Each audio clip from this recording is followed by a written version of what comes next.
I don't know about you guys, but I've always been intrigued by concealment furniture, like concealment tables, mantles, desks, you know, hidden in plain sight kind of stuff. So that's what inspired this video. I've tried to make this a simple DIY project anybody can try. In fact, you could even do it with an existing mirror or a picture that's already on your wall. I'm using a mirror I found on Facebook for a break-the-bank cost of $0. Two $4 2x4s for the frame, a set of drawer glides, and some scrap plywood I had in my wood rack. I want to give a shout out to Basecamp dust masks that you were kind enough to send me a couple packs of their end model dust masks with active carbon filters. They've come up with their own blend of material, mesh, neoprene, and Lycra, which makes it a very comfortable mask to wear. It's got Velcro strapping on the back. It's got these large diamond ear holes, a heavy duty adjustable nose clip, one-way enlarged valves on either side, which helps eliminate any kind of fogging up with your safety glasses. And since I got mine, I've used it in so many different environments, from light dust to heavy dust to even extreme dust like MDF or drywall, which is incredibly harmful. Whether I'm in the shop or on one of the sites, there's always dust floating around, and it's always great to be protected. I can't say enough about this mask. It's one of the best I've ever used. I want to thank Basecamp for sending these to me. Much appreciated. If you want to get one or a couple, I'll throw a link in the description below, and use the promo code DIYBuilt10 to save 10%. All right, let's get back to the build.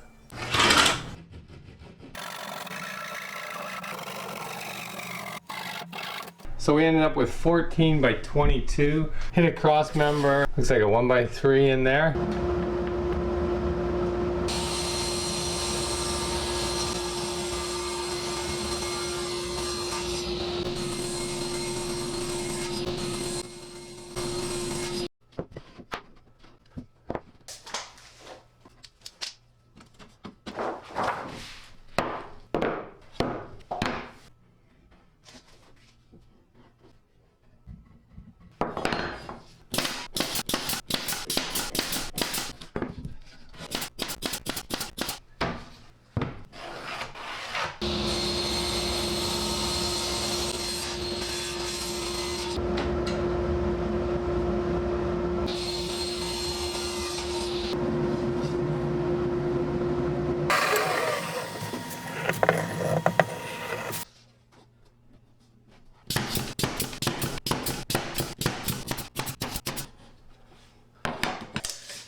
So we're going to want to take the drywall out of our marked area where the glide is going to go, top and bottom.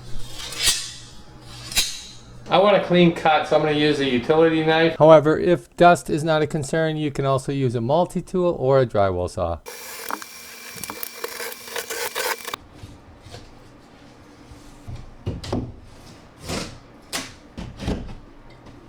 Alright, so I went ahead and added some blocking just with some drywall screws and some plywood that was left over from the box.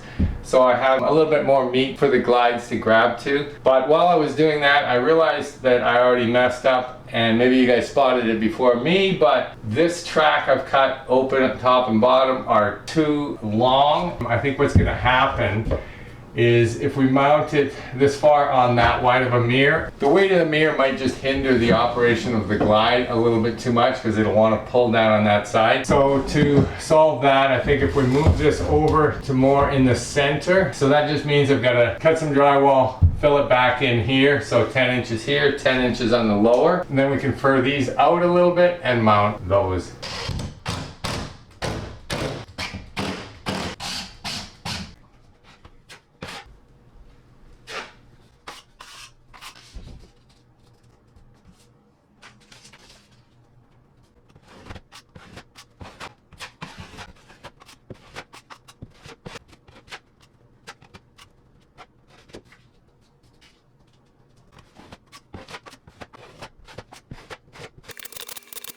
So now we can go ahead and mount the box into the opening, 1 3/4 inch wood screws into each stud, using some shims to get it level and square. And I picked up, I think it's called a J trim or a return drywall corner bead. It's a little different. It's only got paper on one side, and then it wraps around the drywall.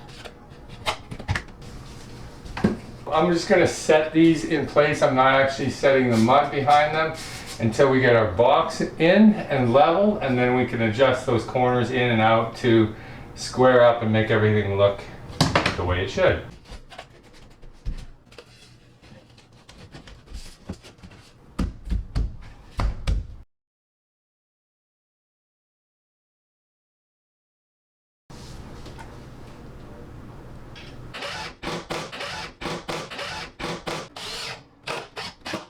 Bump out our corners to where they need to go.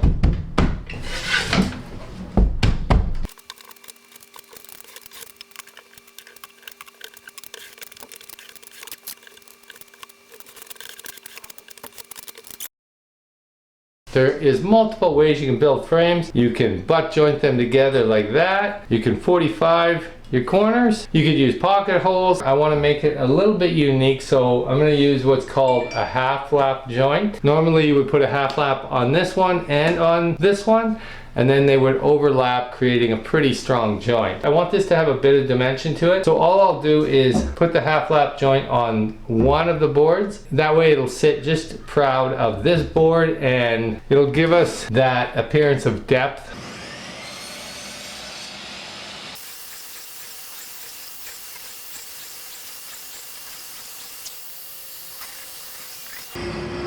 Now most miter saws have a depth gauge on them. It's simply just a bracket that moves across, and all that does is allow you to set a stop. And so instead of letting your saw come right down through the wood, what it does is it'll create a stop at whatever depth you set it to, so the blade stops at that point before going right through the wood. Now another thing to note when you're doing half lap joints on a miter saw is you've got to add a sacrificial block at the back, which will bring the piece that you're cutting out far enough so that the blade can get to its maximum depth. Because if you put it on the inside, what happens is you're going to get a cut that angles upward because we're not to our true bottom of our blade. Now I want the mirror to flush up to the bottom side of the top and bottom rails, and then what we'll do is we'll cut the thickness of the mirror into the two vertical runs at that point right there. Then we can put the frame together and then slide the mirror in. Alright, so our mirror looks to be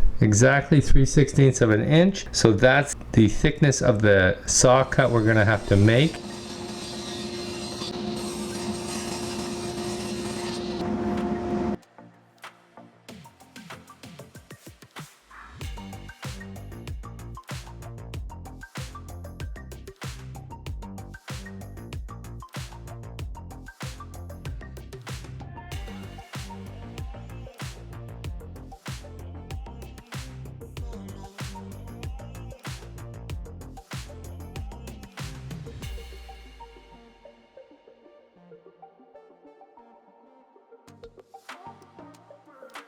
Here I'm adding 3/4 inch strips of oak that the drawer glides can mount to. Using a hardwood like oak or maple for these strips will give quite a bit more structure and holding power for the weight of the mirror. It will also bump out the glides 1/4 inch proud of the drywall, which should be enough room to clear the switches by the door.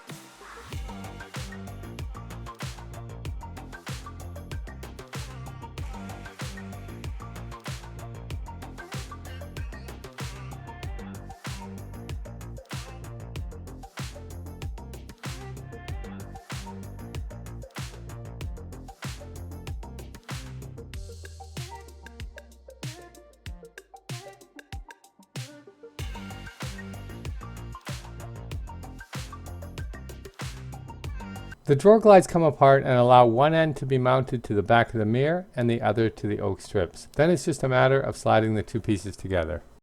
So really happy with this concealment mirror. You really can't tell that it's anything but a mirror. Even looking from the side, we're sitting at about 1/2 inch off the wall, just enough to clear the switches.